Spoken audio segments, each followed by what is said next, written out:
Well,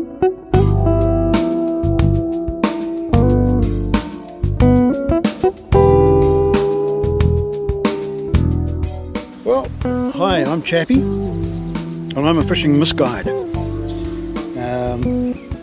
On the stream here, in an unknown location, somewhere vaguely around Christchurch, New Zealand. It's a little small stream we're going to.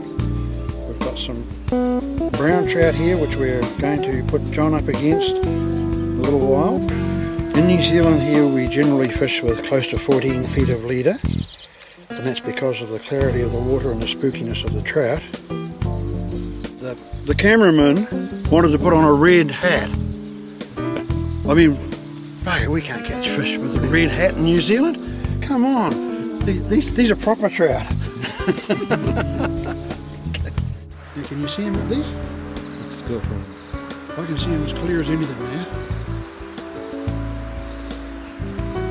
Yeah, he's just on the edge of the ripple, you see? Yeah. We just spotted a fish up the river here that was feeding. It's kind of tight to the bank. And John's just hooked this fish. Yeah, okay, look at that expression on the fish. Oh, John's face. Yeah, righto. That is a lovely fish. It's about a 4 pound. It's a resident fish. And it took a dry fly, parachute Adams, and it's ready to go. And John's just landed his first New Zealand fish, and it came from just in front of that willow there on the bubble line. What a cracking good take. Beautiful set. Where you going, Chappie? That Adams seemed to work pretty good.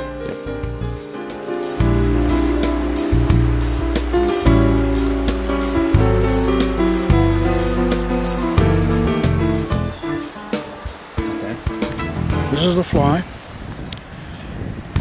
This is the dreaded tungsten brown. Normally, when I tie this fly on, I stand behind a tree. Why is that? So I don't get molested by the fish.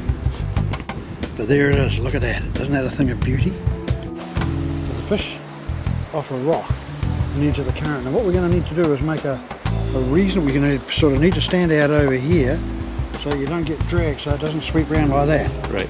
So what we're trying to do is going to land it to the left of the fish and reasonably well up. It's going to have to go probably 5 or 6 or 7 feet past the fish. Right. Yep, this is the second fish of the day. It's a fish of about 2.5 pounds. It's taken a local fly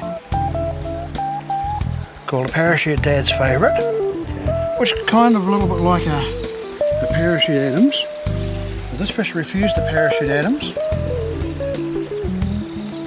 Now, look at the lovely spots on that fish. This is the 4th fish we've seen. 3rd one to the fly. Look at that. Isn't that beautiful? Yeah.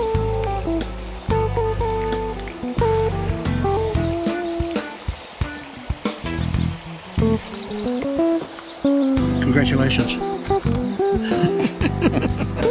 Fox maple shortcake. Delicious. We've seen 10. We've had 4 to the fly.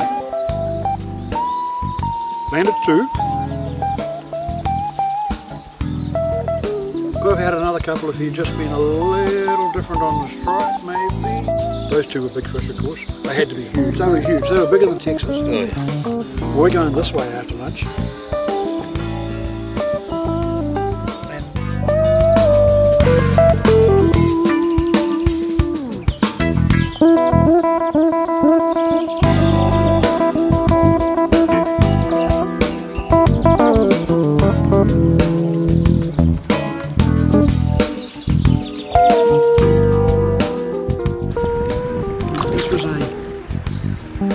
Masterful piece of fishing.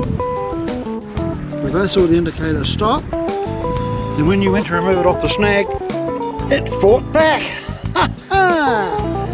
And it's a cracking good fish. And John's just about to release this magnificent fish. It's a good 6 pounder, and it came off this snag just right over here. Lift him up. Lift him up. Look at the camera. You look happy?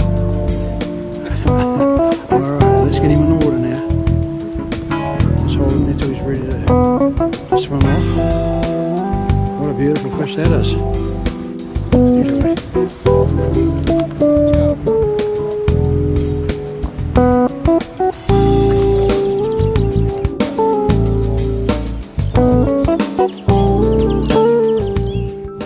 Canterbury High Country. This is Mount Hutt where they ski. See Mount Cook still sticking out? Yeah, there it is. Yeah. That's around about 170 kilometres away. Now we're heading north this morning. Go north, young man. Yeah, good morning. Hello, hello, hello, how are you?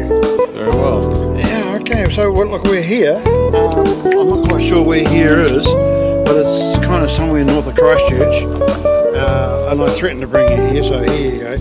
But this river has quite a good population of sea-run brown trout. And we're going to have a look at some nymphs and some dry flies for a start off. And then a little bit later on, we may strip some woolly buggers and fish across and downstream. So that's the two plans I've got for today.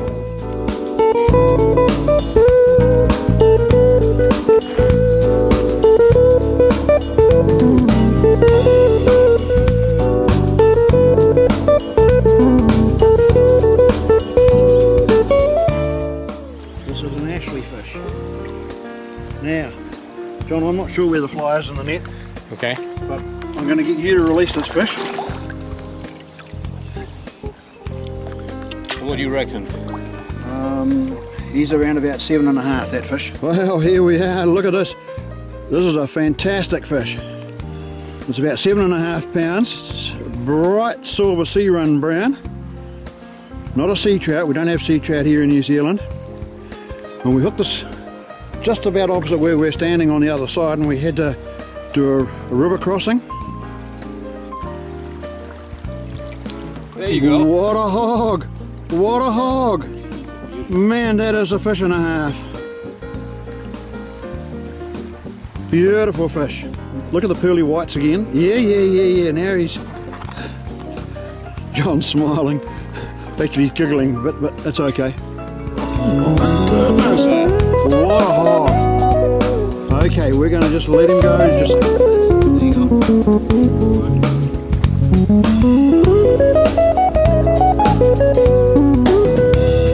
He's away. Hey, my man. Yeah. That's awesome. Well done. Thank you. Say something to the camera. I'm speechless. There's something unusual. Comes in the family, in fact.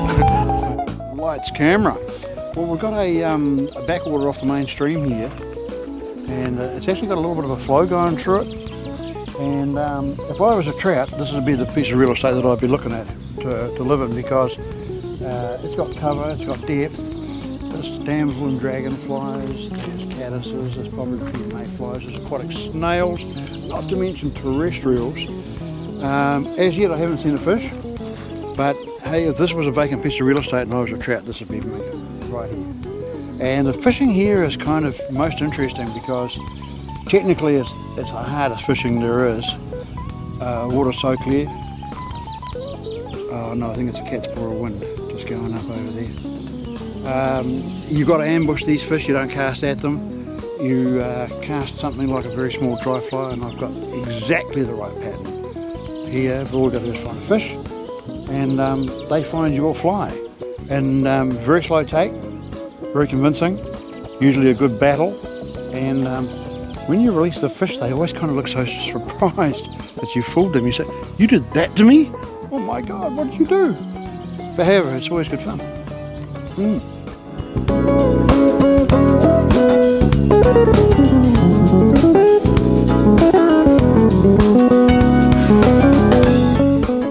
Well, we've had a short day here, and it's to get John back on the plane. We're going to walk back to the truck and head back to the airport. And we knew we were going to get gazumped here eventually, which we did by two enthusiastic people in the four-wheel drives. We've seen 6 fish. We've had 3 of them to the fly, and we've landed 1, so that's better than I'd hoped for in the time constraints that we had, given the fact that we're so close to downtown Christchurch. We're only, about 40 minutes from the airport in actual fact. So we've done pretty good, and I'm absolutely delighted with what John's done, so hey, good. This is your erstwhile New Zealand fly fishing guide, Chappie Chapman from Chappie Chapman's Fly Fishing Adventures, www.chappie.co.nz. Whoa! Come again, Argentina. Bye!